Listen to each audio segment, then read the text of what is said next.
in these 2 short minutes of silence, the peoples of the empire remember.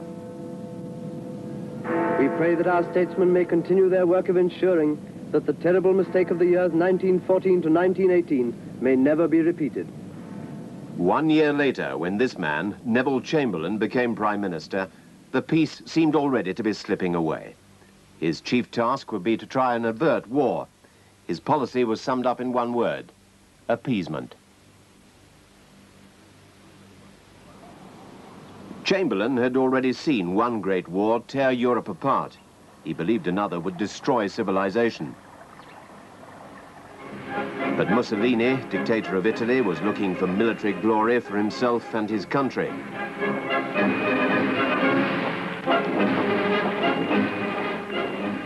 The Russian dictator Stalin, mysterious and powerful, brooded over Eastern Europe. And Hitler, Führer of Germany, was planning to dominate Europe. Already in March 1936, Hitler, in defiance of the Treaty of Versailles, had reoccupied the Rhineland. The British and French did nothing to stop him. Hitler hammered his triumph home to the Germans. His message was heard in Britain, especially by Chamberlain. As Chancellor of the Exchequer, Chamberlain did not object to rearming Britain, but he disliked having to do it by raising taxes and borrowing money. In an arming world, we couldn't be the only great country disarmed. We simply had to build our defense forces again, and we had to pay for it. By defense forces, Chamberlain was talking principally about the RAF and the Royal Navy.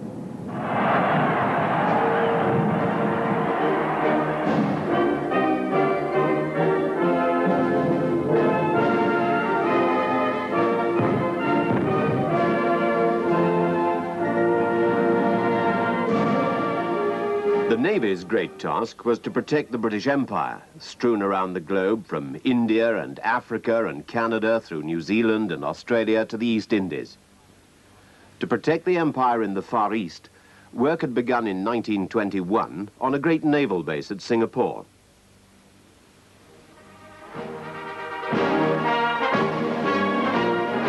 On the surface, Britain looked confident and secure, in control of her empire.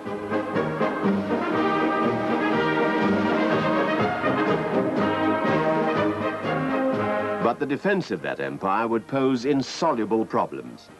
For one thing, we could not afford a war here in the East and at the same time fight the dictators in Europe. Many people believed the best way to avoid war was to support the League of Nations. It was a fine thing to believe. There is, in our judgment, no disputes between nations that cannot be settled by peaceful means. But the people of Abyssinia had found such talk empty and misleading when their land was invaded by Italian troops in 1935. Mussolini was doing his own empire building in East Africa, and the League did little to prevent him. It was the most unbearable scene when the fallen emperor confronted the League of Nations. Italian journalists whistled their derision. Haile Selassie faced them with heartbreaking dignity.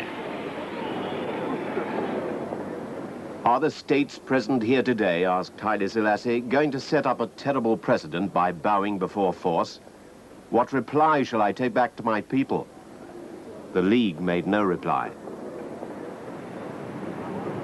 But in Britain, the desire for peace was so strong that many people continued to support the League, particularly the young. They sincerely believed that no one could really want war.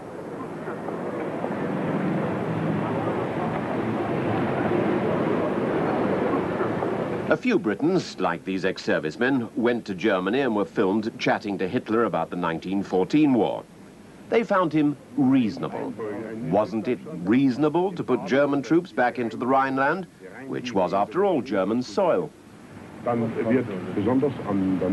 We British never felt anything but great respect for German enemies in the war years across the other side of the trenches.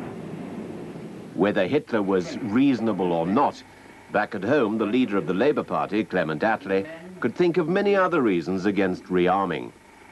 The government can find plenty of money for warships and airplanes. Why could they not find money to secure to everyone homes fit to live in, clothing, food, and the means of a happy life? Still, even the poorest people went to the cinema. Here, the newsreels were showing shots of air bombardment in the Spanish Civil War.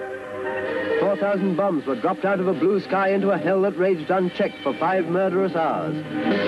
This was a city, and these were homes like yours. The lesson was clear. No longer was Britain an island fortress. Her cities and her people were wide open to attack from the air. And the planes that had bombed Guernica were German.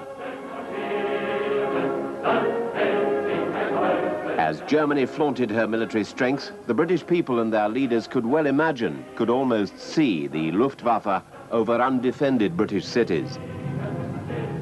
Neville Chamberlain became Prime Minister in May 1937. From the start, he took a strong personal interest in foreign affairs.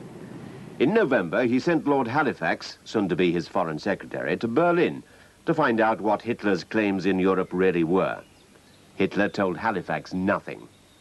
Instead, the visit turned into a polite social occasion. But 4 months later, on the 12th of March 1938, Hitler's troops marched unopposed into Austria. Any protests were drowned in a tide of wild enthusiasm.